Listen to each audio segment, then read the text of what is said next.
विवेक चूड़ामणि श्रीमद् आद्य शंकराचार्य विरचित। ओम शिव शिव शिव। सूक्ष्म शरीर की संरचना एवं उसके कार्य।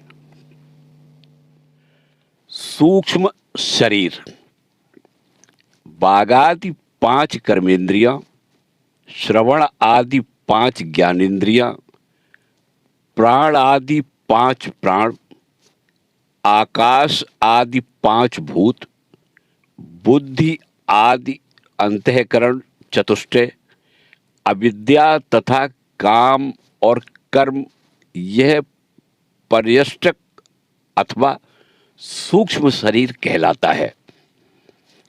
यह सूक्ष्म अथवा लिंग शरीर अपंचीकृत भूतों से उत्पन्न हुआ है।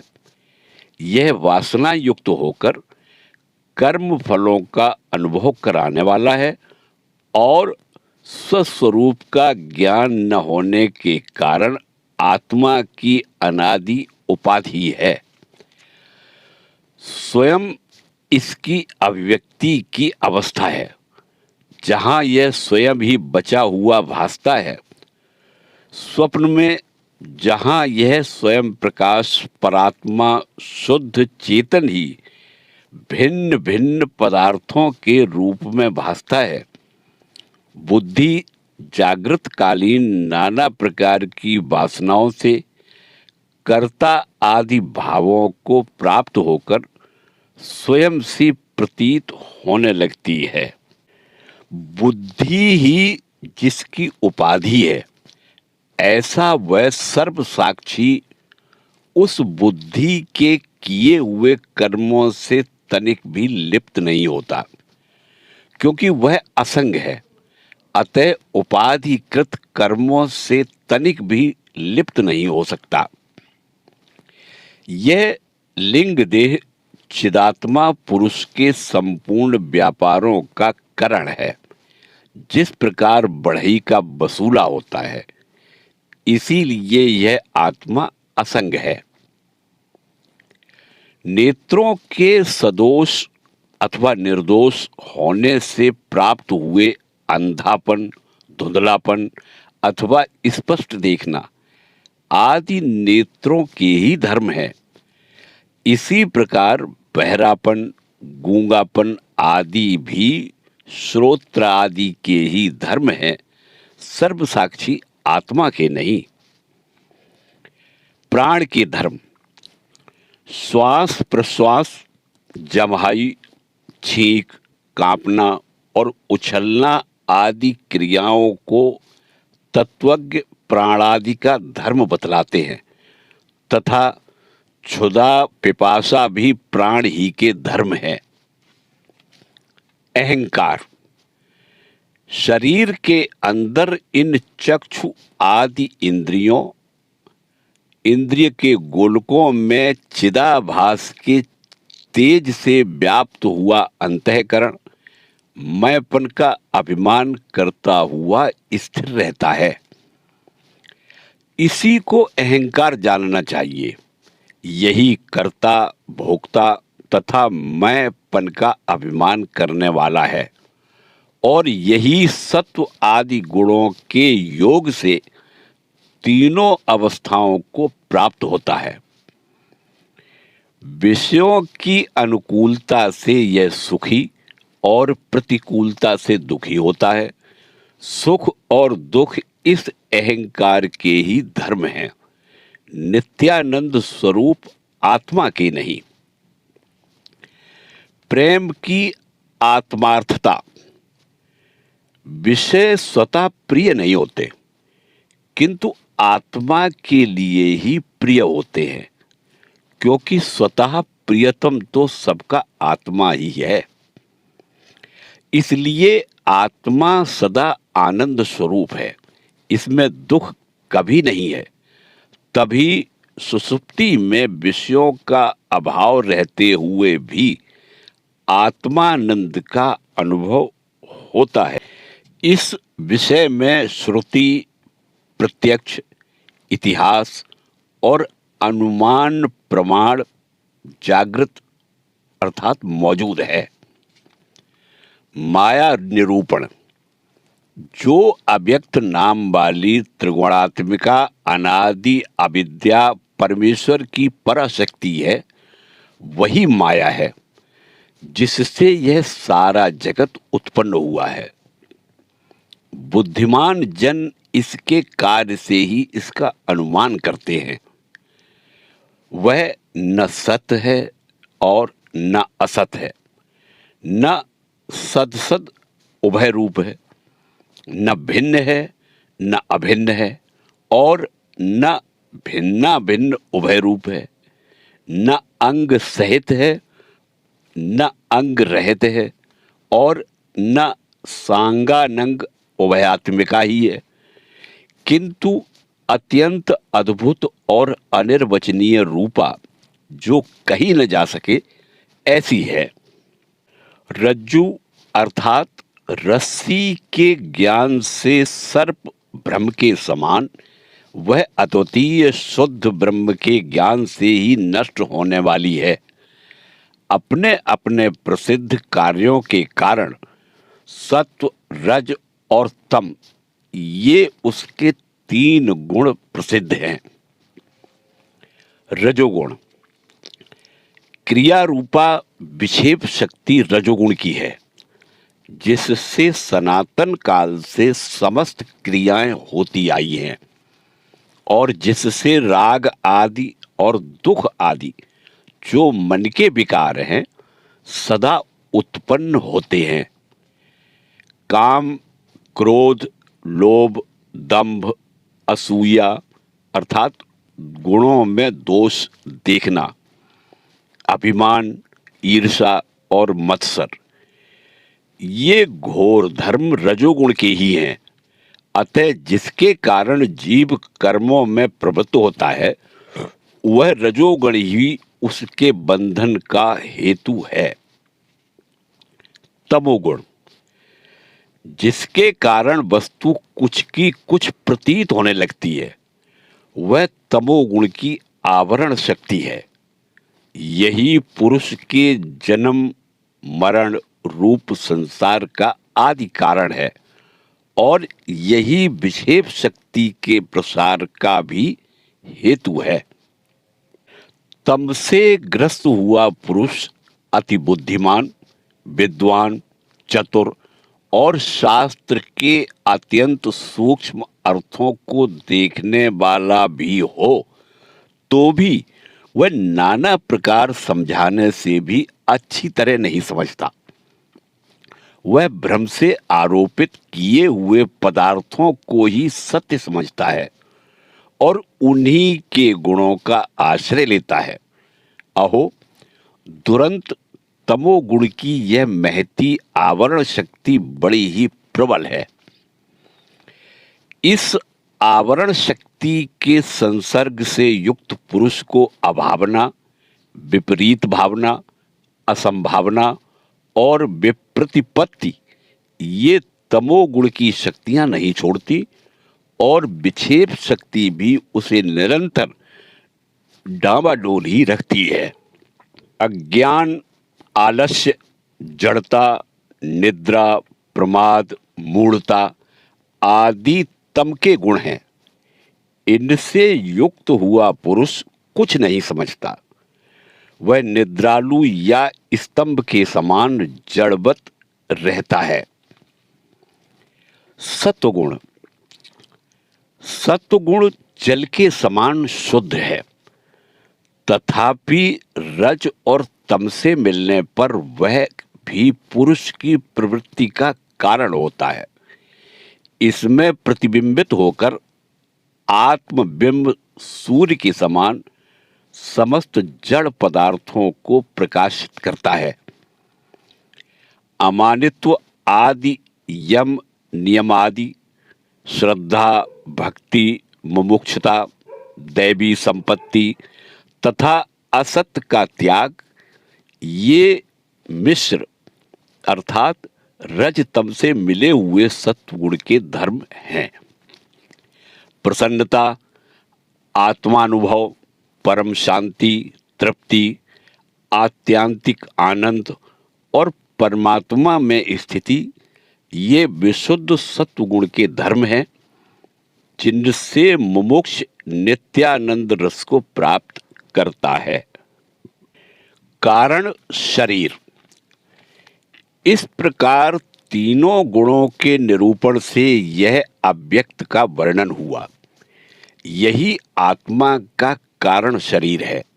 इसकी अभिव्यक्ति की अवस्था सुषुप्ति है, जिसमें बुद्धि की संपूर्ण वृत्तियां लीन हो जाती हैं, जहां सब प्रकार की प्रमा अर्थात ज्ञान शांत हो जाती है और बुद्धि बीज रूप से ही स्थिर रहती है, वह सुषुप्ति अवस्था है। इसकी प्रतीति मैं कुछ नहीं जानता ऐसी लोक प्रसिद्ध उक्ति से होती है। अनात्म निरूपण। देह, इंद्रिय, प्राण, मन और अहंकार आदि सारे विकार, सुख आदि संपूर्ण विषय, आकाश आदि भूत और अव्यक्त पर्यंत निखिल विश्व, ये सभी अनात्मा हैं। माया और महत तत्व से लेकर देह पर्यंत माया के संपूर्ण कार्यों को तू मरु मरीचिका के समान असत और अनात्मक जान। आत्मनिरूपण। अब मैं तुझे परमात्मा का स्वरूप बताता हूं, जिसे जानकर मनुष्य बंधन से छूटकर कैवल्य पद प्राप्त करता है। अहम प्रत्यय का आधार कोई स्वयं नित्य पदार्थ है, जो तीनों अवस्थाओं का साक्षी होकर भी पंच कोशातीत है, जो जागृत, स्वप्न और सुषुप्ति तीनों अवस्थाओं में बुद्धि और उसकी वृत्तियों के होने और न होने को अहम भाव से स्थित हुआ जानता है, जो स्वयं सबको देखता है किंतु जिसको कोई नहीं देख सकता, जो बुद्धि आदि को प्रकाशित करता है किंतु जिसे बुद्धि आदि प्रकाशित नहीं कर सकते, जिसने संपूर्ण विश्व को व्याप्त किया हुआ है किंतु जिसे कोई व्याप्त नहीं कर सकता, तथा जिसके भासने पर यह आभास रूप सारा जगत भासित होता है, जिसकी सन्निधि मात्र से देह, इंद्रिय, मन और बुद्धि प्रेरित हुए से अपने अपने विषयों में बरतते हैं। अहंकार से लेकर देह पर्यंत और सुख आदि समस्त विषय जिस नित्य ज्ञान स्वरूप के द्वारा घट के समान जाने जाते हैं, यही नित्य अखंड आनंद स्वरूप अंतरात्मा पुराण पुरुष है, जो सदा एक रूप और बोध मात्र है तथा जिसकी प्रेरणा से बाघ आदि इंद्रियां और प्राण चलते हैं। इस सत्वात्मा अर्थात बुद्धि रूप गुहा में स्थित अव्यक्ताकाश के भीतर एक परम प्रकाश में आकाश सूर्य के समान अपने तेज से इस संपूर्ण जगत को दैदीप्यमान करता हुआ बड़ी तीव्रता से प्रकाशमान हो रहा है। वह मन और अहंकार रूप विकारों का तथा देह, इंद्रिय और प्राणों की क्रियाओं का ज्ञाता है तथा तपाए हुए लोह पिंड के समान उनका अनुवर्तन करता हुआ भी न कुछ चेष्टा करता है और न विकार को ही प्राप्त होता है। वह न जन्मता है, न मरता है, न बढ़ता है, न घटता है और न विकार को प्राप्त होता है।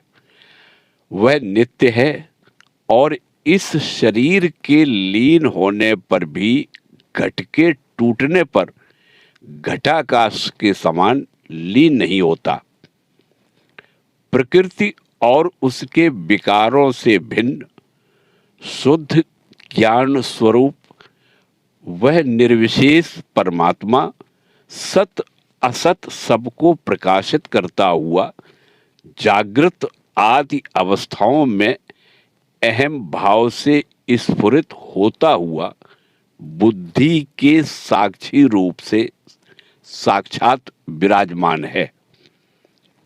तू इस आत्मा को संयत चित्त होकर बुद्धि के प्रसन्न होने पर यह मैं हूं ऐसा अपने अंतःकरण में साक्षात अनुभव कर और इस प्रकार जन्म मरण रूपी तरंगों वाले इस अपार संसार सागर को पार कर तथा ब्रह्म रूप से स्थित होकर कृतार्थ हो जा।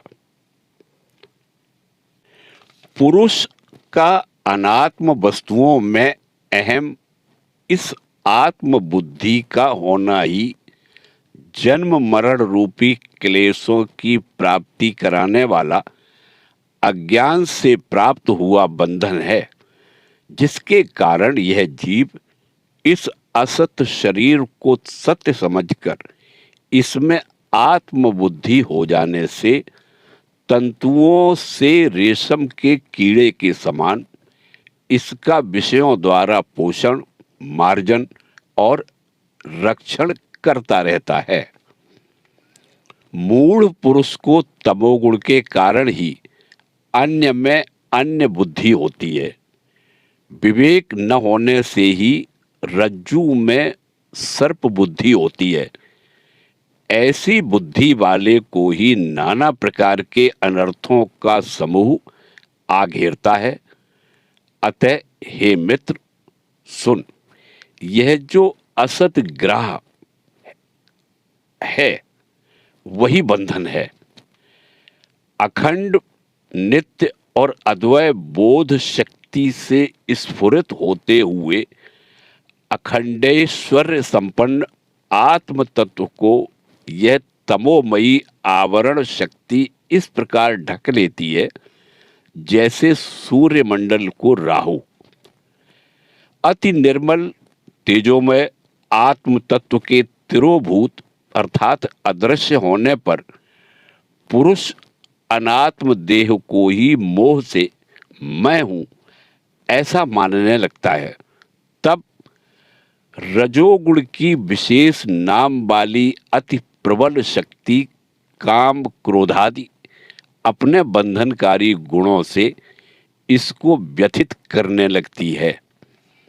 तब यह नाना प्रकार की नीच गतियों वाला कुमति जीव विषय रूपी विष से भरे हुए इस अपार संसार समुद्र में डूबता उछलता महामोह रूप ग्रह के पंजे में पड़कर आत्मज्ञान के नष्ट हो जाने से बुद्धि के गुणों का अभिमानी होकर उसकी नाना अवस्थाओं का अभिनय करता हुआ भ्रमता रहता है। जिस प्रकार सूर्य के तेज से उत्पन्न हुई मेघमाला सूर्य ही को ढककर स्वयं फैल जाती है, उसी प्रकार आत्मा से प्रकट हुआ अहंकार आत्मा को ही आच्छादित करके स्वयं स्थित हो जाता है। आवरण शक्ति और विक्षेप शक्ति। जिस प्रकार किसी दुर्दिन में अर्थात जिस दिन आंधी मेघ आदि का विशेष उत्पात हो, सघन मेघों के द्वारा सूर्य देव के आच्छादित होने पर अति भयंकर और ठंडी ठंडी आंधी सबको खिन्न कर देती है, उसी प्रकार बुद्धि के निरंतर तमोगुण से आवृत होने पर मूढ़ पुरुष को विक्षेप शक्ति नाना प्रकार के दुखों से संतप्त करती है। इन दोनों आवरण और विक्षेप शक्तियों से ही पुरुष को बंधन की प्राप्ति हुई है और इन्हीं से मोहित होकर यह देह को आत्मा अनात्मा मानकर संसार चक्र में भ्रमता रहता है। बंध निरूपण। संसार रूपी वृक्ष का बीज अज्ञान है। देहात्म बुद्धि उसका अंकुर है। राग पत्ते हैं, कर्म जल है, शरीर स्तंभ है, प्राण शाखाएं हैं, इंद्रियां उपशाखाएं हैं, विषय पुष्प हैं और नाना प्रकार के कर्मों से उत्पन्न हुआ दुख फल है तथा जीव रूपी पक्षी ही इनका भोक्ता है। यह अज्ञान जनित अनात्म बंधन स्वाभाविक तथा अनादि और अनंत कहा गया है। यही जीव के जन्म मरण व्याधि और जरा अर्थात वृद्धावस्था आदि दुखों का प्रवाह उत्पन्न कर देता है। यह बंधन विधाता की विशुद्ध कृपा से प्राप्त हुए विवेक विज्ञान रूप शुभ्र और मंजुल महाखंग के बिना और किसी अस्त्र शस्त्र वायु अग्नि अथवा करोड़ों कर्म कलापों से भी नहीं काटा जा सकता है। जिसका श्रुति प्रामाण्य में दृढ़ निश्चय होता है उसी की स्वधर्म में निष्ठा होती है और उसी से उसकी चित्त शुद्धि होती है। जिसका चित्त शुद्ध होता है उसी को परमात्मा का ज्ञान होता है और इस संसार से ही और इस ज्ञान से ही संसार रूपी वृक्ष का समूल नाश होता है। अन्नमय आदि 5 कोशों से आवृत हुआ आत्मा अपनी ही शक्ति से उत्पन्न हुए शिवाल पटल से ढके हुए वापी के जल की भांति नहीं भासता।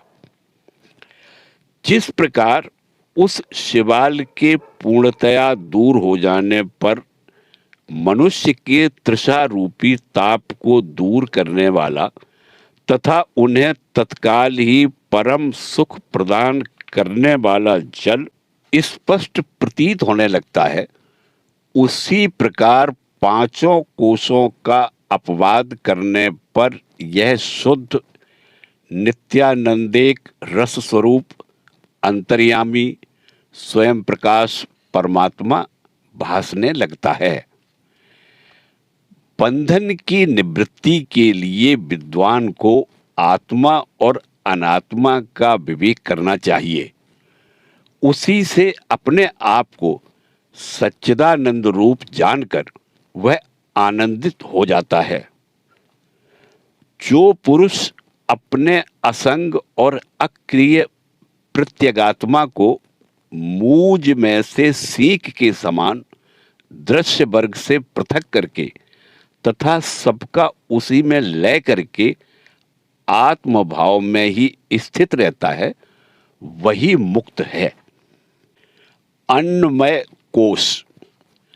अन्न से उत्पन्न हुआ यह देह ही अन्नमय कोश है, जो अन्न से ही जीता है और उसके बिना नष्ट हो जाता है। यह त्वचा, चर्म, मांस, रुधिर, अस्थि और मल आदि का समूह स्वयं नित्य शुद्ध आत्मा नहीं हो सकता। यह जन्म से पूर्व और मृत्यु के पश्चात भी नहीं रहता। क्षण में जन्म लेता है, क्षणिक गुण वाला है और अस्थिर स्वभाव है तथा अनेक तत्वों का संघात जड़ और घट के समान दृश्य है। फिर यह भाव विकारों का जानने वाला अपना आत्मा कैसे हो सकता है? यह हाथ पैरों वाला शरीर आत्मा नहीं हो सकता, क्योंकि उसके अंग भंग होने पर भी अपनी शक्ति का नाश न होने के कारण पुरुष जीवित रहता है। इसके सिवा जो शरीर स्वयं शासित है, वह शासक आत्मा कभी नहीं हो सकता।